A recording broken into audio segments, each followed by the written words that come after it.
Science.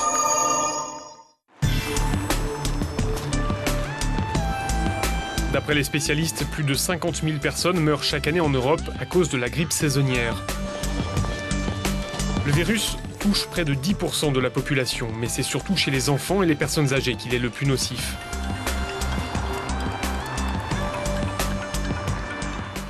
Tous les ans, pour lutter contre le virus de la grippe, les laboratoires pharmaceutiques préparent un vaccin. C'est le cas de Sanofi Pasteur. Mais la nouveauté cette année, c'est que cette entreprise a mis au point un vaccin administré non pas en intramusculaire, mais juste sous la peau. L'aiguille est donc nettement plus courte. Ça va jusque-là? Impeccable. Et ben voilà. C'est une seringue pré-remplie et c'est une aiguille qui permet d'atteindre à coup sûr le derme et de délivrer la bonne dose de vaccin dans le derme de façon fiable à chaque injection. Pour se protéger des infections, le corps humain dispose d'un système immunitaire. Parmi ces barrières naturelles, il y a la peau. Avec l'âge, les défenses immunitaires deviennent moins résistantes. Les cellules vieillissent, elles sont moins nombreuses.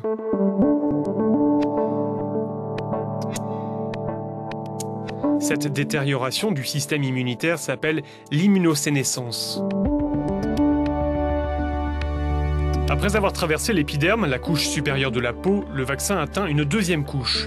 C'est là que se trouvent ce qu'on appelle les cellules dendritiques, celles qui vont pouvoir déclencher la réponse immunitaire à l'agression du virus. C'est donc naturellement sur ces cellules que le vaccin va agir, car ce sont elles qui vont provoquer la fabrication des anticorps.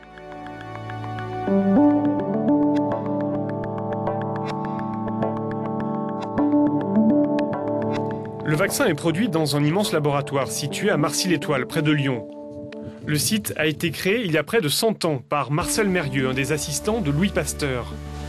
Chaque année, ce sont des dizaines de millions de vaccins de toutes sortes qui sortent de cette usine pharmaceutique.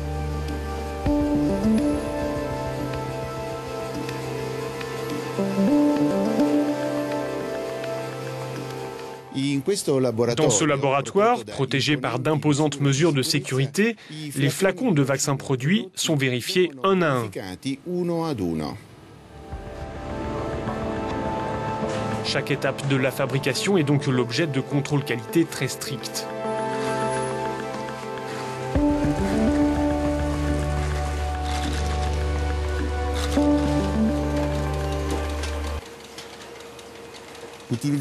En utilisant trop de vaccins, notre organisme ne risque-t-il pas de perdre la capacité de se défendre tout seul contre les maladies? Au contraire, le vaccin éduque notre système immunitaire à répondre aux agressions infectieuses. Et à chaque vaccination, on est plus fort, on répond plus rapidement et on répond mieux aux agents infectieux qui nous agressent. Si nous prenons trop de médicaments, est-ce qu'il n'y a pas le risque que le vaccin soit un médicament supplémentaire qui se rajoute aux nombreux autres médicaments qu'on utilise déjà? Les vaccins sont différents des médicaments. Le vaccin, c'est un acte de prévention qui est destiné à prévenir des maladies infectieuses bien spécifiques. Avec une ou deux injections, vous êtes protégé pendant des mois, voire pendant des années contre des maladies infectieuses. Il est encore trop tôt pour mesurer l'impact de ce nouveau vaccin et notamment les éventuels effets secondaires qu'il pourrait provoquer à moyen et long terme. Les spécialistes affirment que, comme un vaccin traditionnel, il peut entraîner une douleur localisée ainsi que des rougeurs sur la peau.